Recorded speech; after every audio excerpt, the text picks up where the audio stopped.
Welcome into A to Z Sports Prime Time on a Wednesday night. Lovely to have you guys here to talk about Ryan Tannehill and what he had to say today. We're looking forward to getting into this with you. The first time that we've heard from the Titans quarterback in quite some time. Is it Wheezy?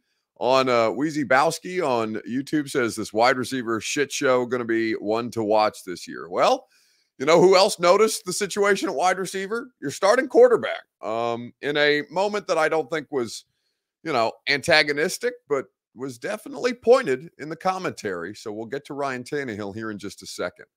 So we'll talk about QB1. We'll talk about what it means for the roster math that they have Levis and Malik Willis.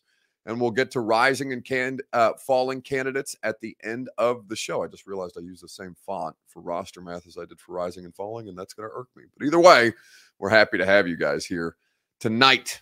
So before we get started, need you guys to share this show on Facebook, YouTube, Twitter, and on Twitch. If you're hanging out on Twitter, in the bottom right-hand corner of your screen, please retweet it. If you're on Facebook Live, you can share now to public. In the bottom left, if you're on YouTube or Twitch, subscribe to the channel like SCP or Mr. Jones. Throw a like on the video. If you've done both of those things, tell a friend to do the same, and we would be grateful for you that way. More of you guys will trickle in as we get rolling, so let's go ahead and get this thing up and going. Welcome into A to Z Sports Prime Time from the Superbook Sports Studios. I'm your host, Buck Rising, if you're new to the show, and I'm proud, as always, to be presented to you by Superbook Sports. Download the Superbook app today, and they'll match your first bet up to $1,000, win or lose. Superbook.com is where you go for the best odds boost and promo bets out there. TrueMav Fitness in the Gulch, a new way to work out, a better way to work out for you to accomplish your fitness goals. Go to TrueMavFitness.com for your first workout as a Middle Tennessee resident free. Gary Ashton and the Ashton Real Estate Group of RE/MAX Advantage. The intel edge you need to succeed can be found at GaryAshton.com. So with Ryan Tannehill being made available to the media today, obviously he's in a similar situation. Another rookie quarterback has been drafted. The difference between this year and last year is that Ryan Tannehill is in a much less certain contract situation. There was no way that the team was going to move on from him in 2022. Nor does it look like they're going to move on from him in 2023. But his future beyond 2023 has never been less certain with this football team. In fact, it's never been in greater jeopardy because now there's a legitimate roster threat. We thought Malik might be that. Turns out he was not. Maybe there will be progress. But at this point, it seems like they're comfortable moving on from Malik Willis at this stage. So Ryan Tannehill was asked a question, obviously, about the circumstances around him right now, about an additional presence in the quarterback room with him and Malik, about, the additional competition and everything that comes with. So I want to ask you guys a question to start this show, and a convoluted quarterback situation for the Titans. As you look at Ryan Tannehill getting ready to enter his 12th NFL season, Malik Willis coming into his sophomore year with, all the different, what's the proper word for Malik? All the different kind of, I don't want to call it baggage. Baggage seems unfair, but he's just not in a good place, or was not in a good place when last we saw him to legitimately compete for the starting quarterback job. Then there's Levis, who now becomes the heir apparent, even if Mike Vrabel's saying that he's the third quarterback on the roster, because you look around at the situation and you say, all right, well, if you've brought in a quarterback in the second round, the third round quarterback from last year who was benched when the team needed to win games at the end, he's probably not going to have a place for the future. But I want to focus in on Tannehill specifically. I want to ask you guys the question, how many games do you think Ryan Tannehill ends up starting for the Tennessee Titans in 2023? We're going to talk about it together. It's your Two Rivers Ford take. As always, it is presented by Two Rivers Ford. Two Rivers Ford is where you go for quality American-made Ford vehicles and award-winning customer service. Two Rivers Ford always has the best options for you and always goes above and beyond to make sure you get to shop the way that you want to, whether you want to shop their inventory in person, take a test drive for yourself at Two Rivers Ford in Mount Juliet, Order one online the way that I did. No matter how you like to do business, Two Rivers Ford is there for you. Two Rivers Ford in Mount Juliet or online at tworiversford.com. So, how many games do we think that Ryan Tannehill starts for the Titans in 2023? Is it TJ? TJ Sear says 20. So he's saying 20 would be all the way to the Super Bowl, right? He would have to, in order for Ryan Tannehill to start 20 games, he would have to, unless we're including the preseason here, which I don't imagine he would make an appearance in. So TJ has them going to the Super Bowl with Ryan Tannehill. I mean, I suppose stranger things have happened. John McDaniel says the whole season, I want the division back. So he thinks that Ryan Tannehill gives the Titans the best opportunity to succeed. Jason Gerhardt says 1 to 2 games, 1 to 2 starts for Ryan Tannehill. Well, that seems highly unlikely at this juncture. Gary 2 times says hopefully 0. Now, is there a scenario where Will Levis could beat out Ryan Tannehill coming out of training camp? I mean, it's not impossible, right? It's highly unlikely, but it's not impossible. I think that there's nothing. Here's what I'll say about that right now. As we sit here on May the 3rd, obviously, rookie minicamp hasn't even started. So let me say this on the front end. There's nothing that Will Levis does right now that Ryan Tannehill doesn't do better at the professional level, right? There's nothing about the way that Will Levis, isolates and eliminates as a quarterback. People, you can call it going through progressions, whatever you want to say. Key and diagnose is a term that's used for linebackers more specifically. But in terms of isolating and eliminating in an NFL offense, Will Levis doesn't do that better than Ryan Tannehill. Ryan Tannehill understands more about NFL defenses heading into year 12 than Will Levis does coming into his rookie year. Like, there's nothing on the outset with these two guys coming into this particular training camp that Levis does better at this stage. But could it happen? I mean, sure. Nothing is impossible in this circumstance. Ryan Tannehill could, God forbid, have a difficult time recovering from an ankle situation. He says he's healthy, so there's no indication of that right now. But, stranger things have happened, I suppose. That's not my expectation. Obviously, my expectation is that Ryan Tannehill starts every game that he's healthy. In this case, I think you would want Ryan Tannehill to go through this season with a clean bill of health because he gives you the best opportunity to succeed. You may be tired. You may be tired of Ryan Tannehill, and that's fine.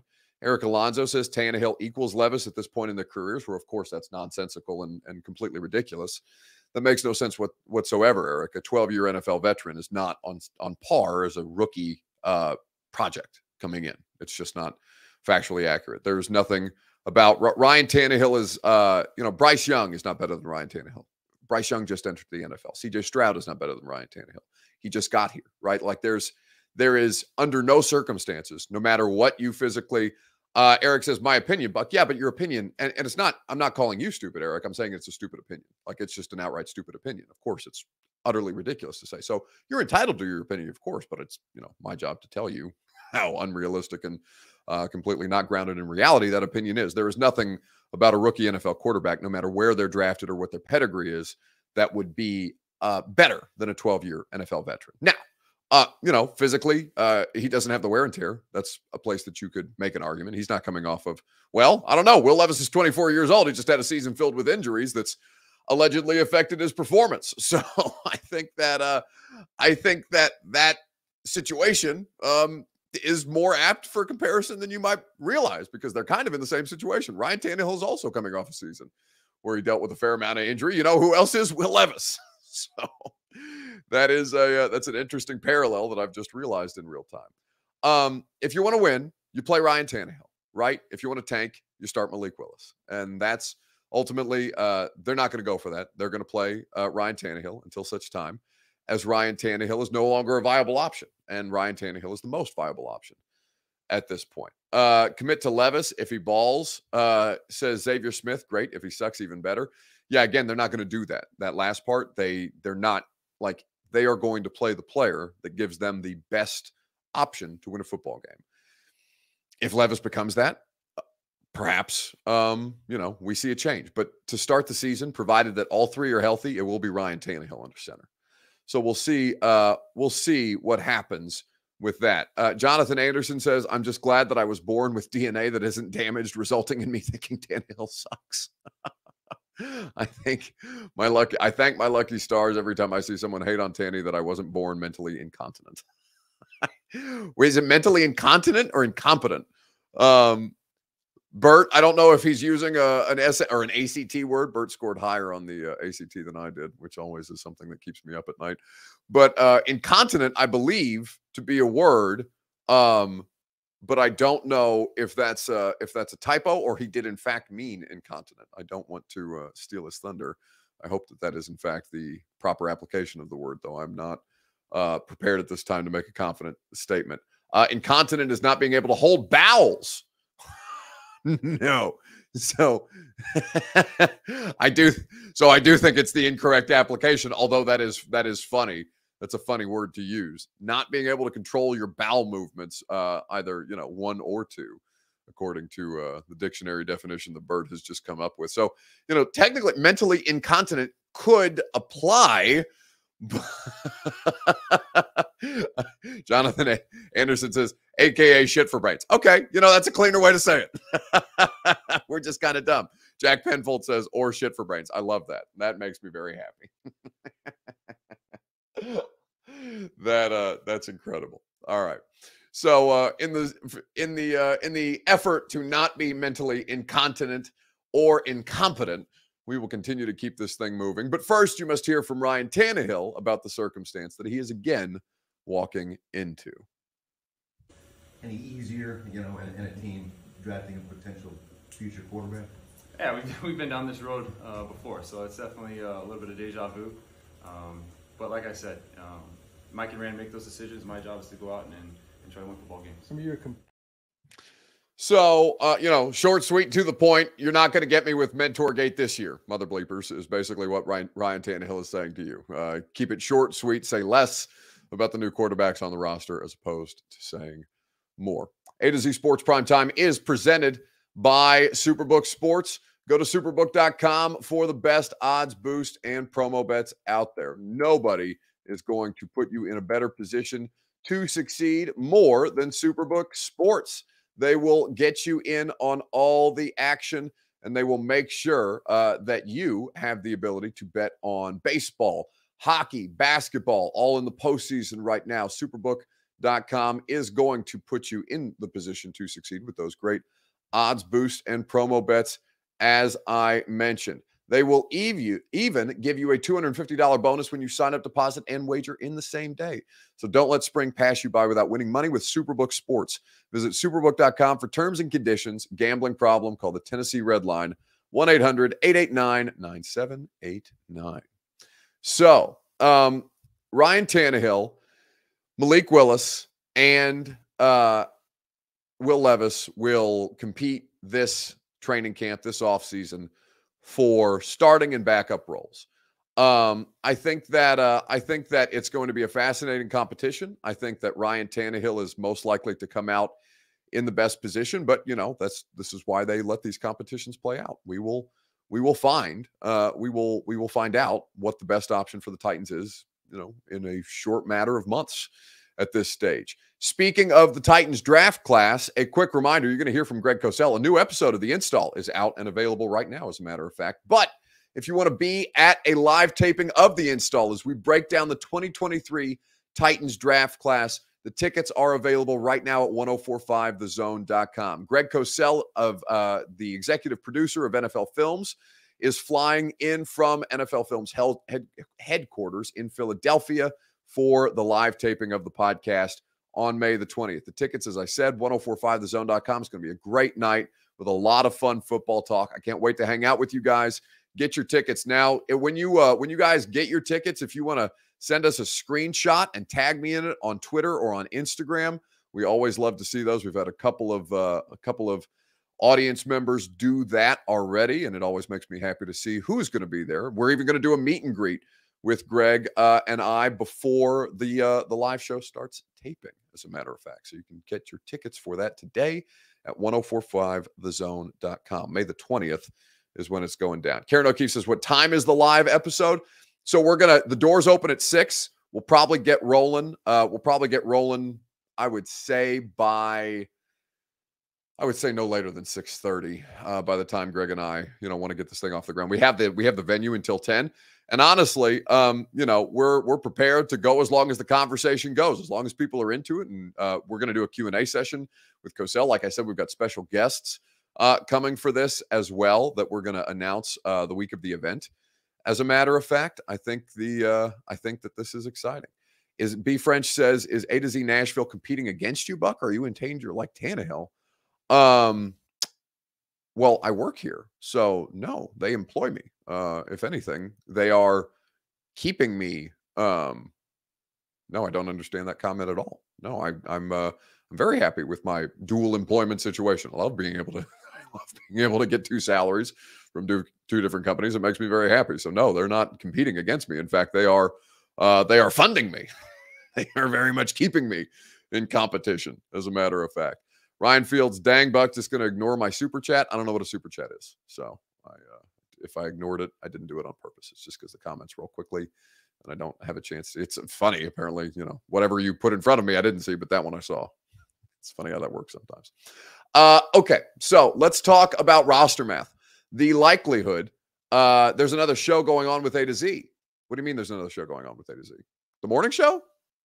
I don't understand. Be friend. What are you talking about? This commentary. If you want an answer to your question, you have to provide me more context.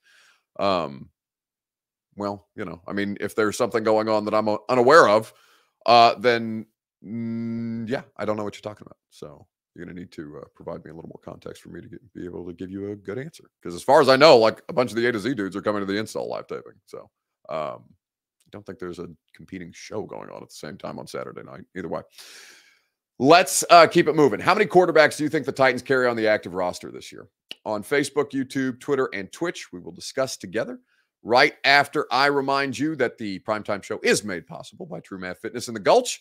Go to truemathfitness.com for your first workout free, and they will get you going as a Middle Tennessee resident. They also have incredible membership options for you to accomplish your fitness goals. True Math Fitness has the best group classes out there. The coaching is exceptional. The fitness classes, the way that no workout is ever recycled or repeated, is something that I personally enjoy. It keeps me mentally engaged as well as physically engaged too. True Math Fitness, whether you're somebody who likes group classes, prefers personal training, or just wants a great open gym to work out at, truemathfitness.com for all manner of membership options.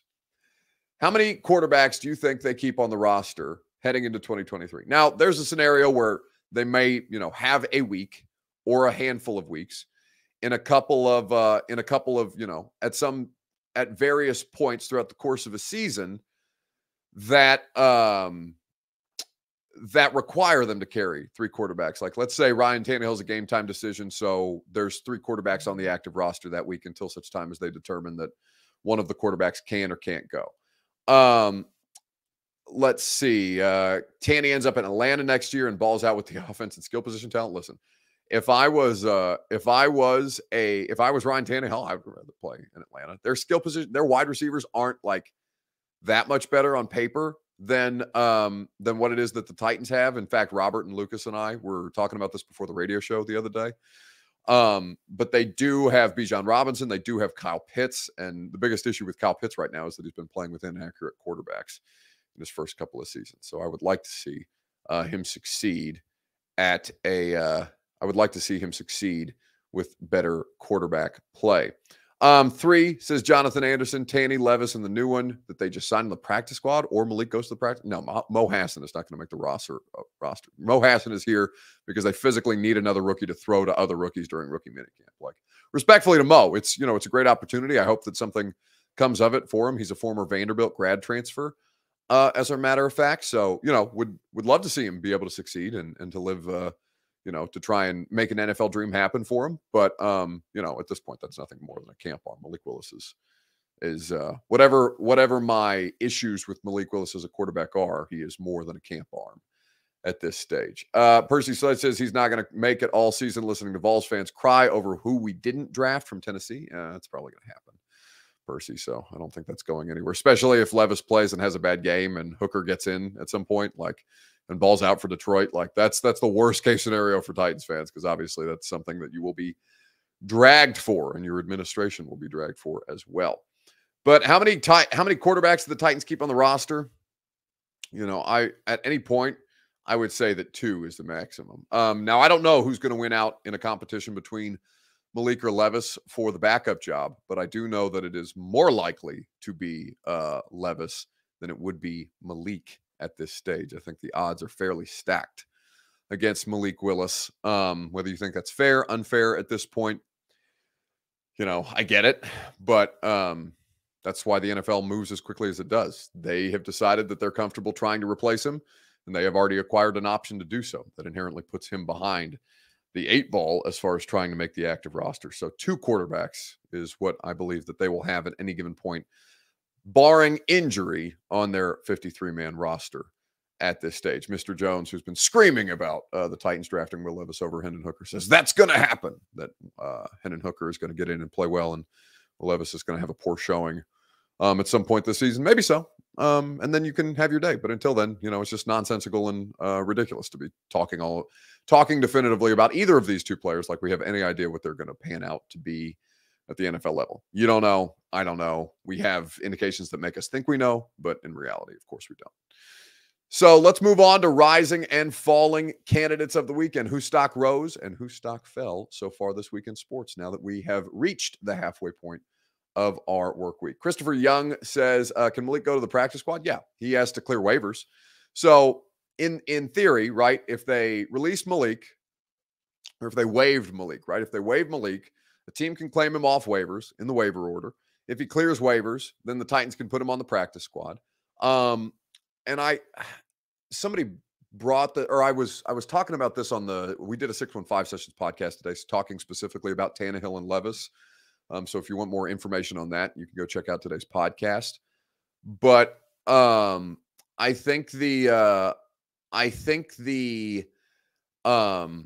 don't think the rule to protect practice squad players is still in place in the NFL.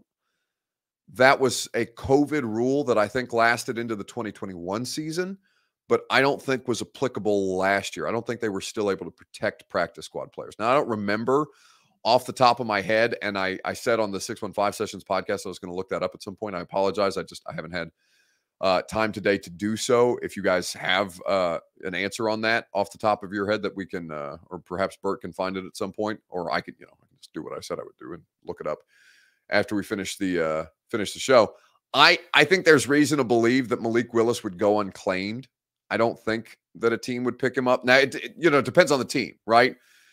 If Arizona, who Titans fans were initially looking to trade Malik Willis to in an effort to get up to 3 anyway, if Arizona thinks that Malik Willis makes sense behind Kyler Murray as a backup quarterback option, and Monty Ossenfort, who was a part of the staff that drafted Malik, thinks that he can do more than the Titans are doing with Malik right now, then yeah, maybe Arizona can do that. That might not be the case in Pittsburgh, right? Pittsburgh has no need for Malik Willis. So I think it depends on how the waiver order falls and who is out there at the time, should Malik, in this hypothetical, get waived. I think that Malik Willis is an interesting kind of case study to watch.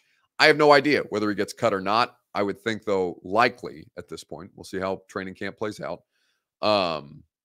But I would think he is most likely to be released, because they're not gonna cut Will Levis unless Will Levis is an outright disaster and the worst second round pick of all time. But even the worst first round pick of all time, Isaiah Wilson, made it through his first training camp. So I don't think that would. I think that it is most likely that Malik is going to get cut. Eric says Buck really hates Malik. I don't. I really don't. You guys know that. I know Eric's saying that to get a rise out of me. I don't hate Malik. I just, I don't think he helps you on a field of play. So from that standpoint, if he's not value added, then move on. That's I may say the same thing about Will Levis at the end of next season. Will Levis may look as bad, right? I don't think Will Levis is going to look as bad, but again, I have no idea what Will Levis is going to look like in any opportunity that he's going to get. Ryan Field says Tannehill getting cut, Levis QB1. I don't think so at this stage. But, like I said, all options are on the table. Whose stock rose, whose stock fell this week in sports? We'll get into that right after I remind you that the Primetime Show is made possible by the Ashton Real Estate Group of RE/MAX Advantage. Get your Intel Edge to sell your home for more without any showings or staging. Get the Intel Edge you need to sell your home in this red-hot Nashville real estate market while you find your next one, while you find your dream address without the stress. Get the Intel Edge to win the buyer battle and cash in on your home equity now. That's what the Ashton team can do for you. Go to GaryAshton.com for the best real estate intel in the business. The Ashton Real Estate Group of RE/MAX Advantage at GaryAshton.com. I just opened up our radio show Twitter group text to see a picture of Blaine Bishop that's making me laugh. It's incredible. I love Blaine. I need to do, we don't have Blaine Bishop on the radio show enough. I do Blaine's radio show every week. I don't know why we don't put Blaine on my radio show. This is something probably because Blaine doesn't want to work more than Blaine should have to work. But I don't know that. We don't ask Blaine. So we need to ask Blaine. I've decided that today. I think that Blaine and I would do a fun radio segment together. I know that Blaine and I would do a fun radio segment together. We do one every Friday on the Blaine and Mickey show, but I'd like a little bit of that on our radio show too. I think that'd be fun. So I think the quarterback situation is fascinating, right? And I think Malik Willis is obviously a stock down candidate. I would say stock up though for the Titans offensive line room. That was the worst position group definitively, and they have upgraded it, I think, across the board, both in terms of depth and competition. That was something Ryan Tannehill was asked today on at his press conference. Yeah, as a quarterback, you love to see it, right? You know, as quarterback, there's two areas you like to see improve, and that's O-line and wide receiver. So, you know, we added some beef up front to the offensive line. You know, some veteran guys, and then a young talented rookie as well, and a couple of rookies, I guess, through the draft. So, excited about adding those guys, getting to know the veterans right now. And, excited to get to know the young guys as they come in. So stock up for the Titans offensive line group. I think that is something that we can clearly and obviously see. Dylan Brooks stock is way down, says Percy Sledge. Yeah, that report from Shams Charania over I think during the week, maybe yesterday, of Dylan Brooks, who's a pending free agent, not being brought back under any circumstances to the Memphis Grizzlies. That was something that was too funny. I think that Aubrey Calvin's asking me if rookies report tomorrow. Some of the rookies are already here. Will Levis apparently is not going to be here for another 2 weeks. So not all the rookies are reporting. Rookie minicamp is until the 13th. So they have,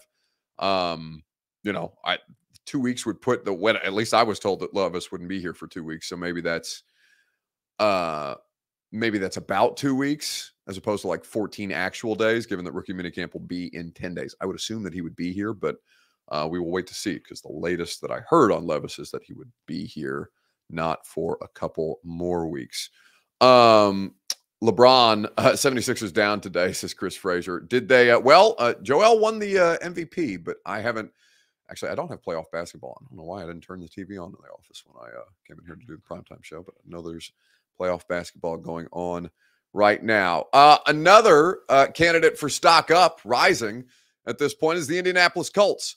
I loved their draft over the weekend. I loved the Houston Texans draft too. I thought they both did really, really well. They're both bad football teams. They both had a lot more draft capital to work with, so that gives me more opportunity to like the players that they chose. But Greg Cosell and I, speaking of the install, the live show coming up on May the 20th, if you haven't gotten your tickets, we're not breaking down the Titans draft class on the podcast until we do the live show. So we're going to do the entire Titans draft class at the live show.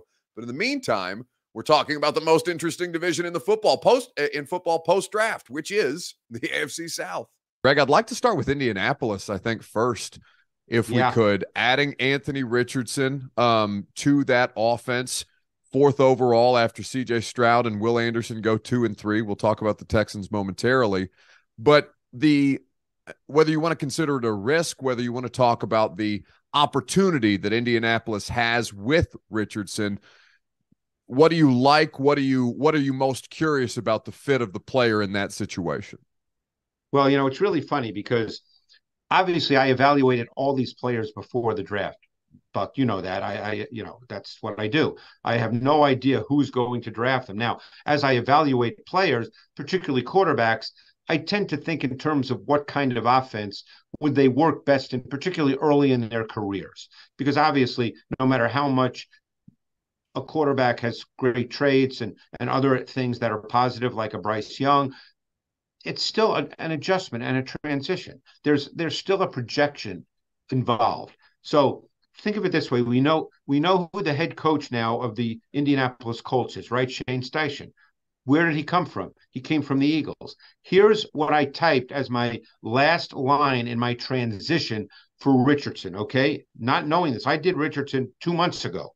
I said I could see Richardson early in his career working in an offense similar to the Eagles offense with Jalen Hurts, with multiple run game concepts that start with the quarterback, and a pass game that works off the run game with defined reads and throws, given the greater predictability of defensive alignments and coverages. So I saw Richardson having his best opportunity to be successful early in that style of offense, and that's exactly the offense he's going to be in.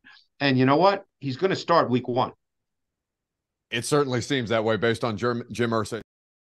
So that is Greg Cosell breaking down Anthony Richardson and his fit with the Colts. Eric Alonso says, did I do the hot chip challenge yet? No, I think I have to do that tomorrow on air. I'm not excited about that. Bert says, no, we're not doing that tomorrow. Bert, come on camera. When am I doing the hot chip challenge? Are you in a state to do it? I don't know what you're pointing at. That doesn't help me.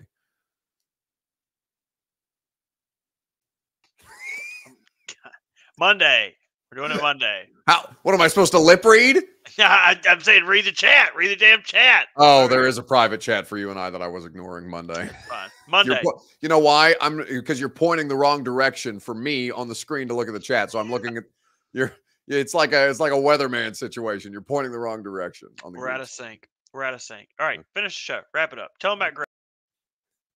Yes, that's Greg Cosell. We're doing a live show of that podcast coming up on May the 20th. Tickets available right now at 1045thezone.com. Make sure you are there. You're not going to want to miss it. It's going to be, it's not something that's going to be broadcast over the air on the radio station. It's something that's going to be exclusive to those of you who attend. And it's going to be all about the Titans roster building philosophy and the 6 picks that the Titans did acquire. Greg sent me over a bunch of the materials that we're going to be going through, the film study and the analysis that we're going to present to you. It's going to be a great time, 1045thezone.com, to hear that man talk about your favorite football team.